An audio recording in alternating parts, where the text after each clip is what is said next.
বিসমিল্লাহির রহমানির রহিম। আসসালামু আলাইকুম ওয়া রাহমাতুল্লাহ।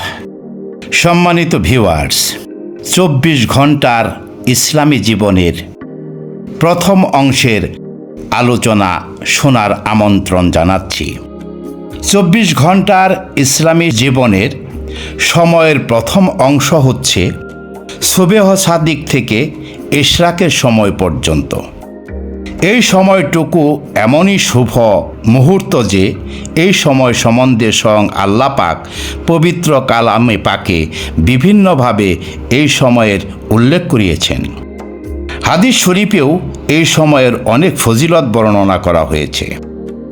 যা হোক, দিনের শুরুর প্রথম অংশের এই সময়ে ফজরের আজান হওয়ার পূর্বেই ঘুম থেকে জাগরিত হওয়া এবং ঘুম থেকে জাগরিত হওয়ার দোয়া পাঠ করা, আল্লাহর প্রশংসা করা, অতঃপর সুন্নত তরিকায় পায়খানা প্রস্রাবের হাজত থেকে ফারাগ হওয়া, ওযু ও গোসলের মাধ্যমে পবিত্রতা হাসিল করা, পরিবারের সকল সদস্যকে নামাজের জন্য জাগিয়ে দেওয়া, অতঃপর ফজরের সুন্নত নামাজ ঘরে আদায় করে ফজরের নামাজ জামাতের সাথে আদায় করার উদ্দেশ্যে জিকির করতে করতে মসজিদের দিকে রওনা হওয়া, ডান পা দিয়ে মসজিদে প্রবেশ করা এবং মসজিদে ঢোকার দোয়া পাঠ করা, অতঃপর মসজিদে প্রবেশ করে জামাতের জন্য অপেক্ষা করা, ফরজ নামাজের পর আয়াতুল কুরসি ও সূরা হাশরের শেষ ৩ আয়াত পাঠ করা, অতঃপর ৩৩ বার সুবহানাল্লাহ, ৩৩ বার আলহামদুলিল্লাহ এবং ৩৪ বার আল্লাহু আকবার বলা এবং একবার লা ইলাহা ইল্লাল্লাহু ওয়াহদাহু লা শারীকা লাহু লাহুল মুলকু ওয়া লাহুল হামদু ওয়া হুয়া আলা কুল্লি শাইইন কদির পাঠ করা, কয়েকবার দরুদ শরীফ ও কয়েকবার আস্তাগফিরুল্লাহ পাঠ করে ইমাম সাহেবের সাথে মোনাজাত করা।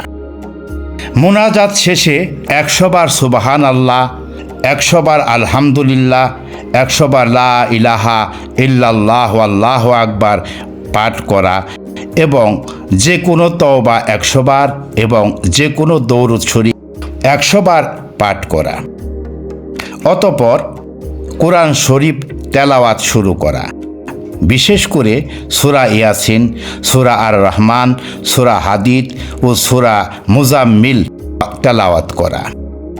এই সময়ের আমলগুলি করতে করতে ইশরাকের সময় অর্থাৎ সূর্য উদয় হয়ে অল্প কিছু উপরে উঠে গেলে ২ রাকাত বা ৪ রাকাত নফল নামাজ আদায় করা।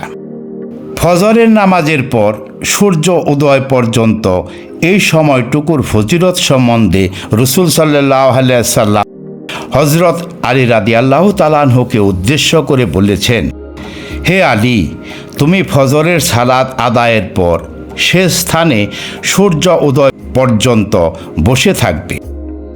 সূর্য উদয় পর্যন্ত যে ব্যক্তি ফজরের সালাত আদায়ের পর নিজ স্থানে বসে থাকে, আল্লাহ তাআলা তার জন্য একটি হজ, একটি উমরা এবং একজন দাস আজাদ করার এবং ১০০০ দিনার আল্লাহর রাস্তায় সদকা করার সওয়াব লিপিবদ্ধ করেন।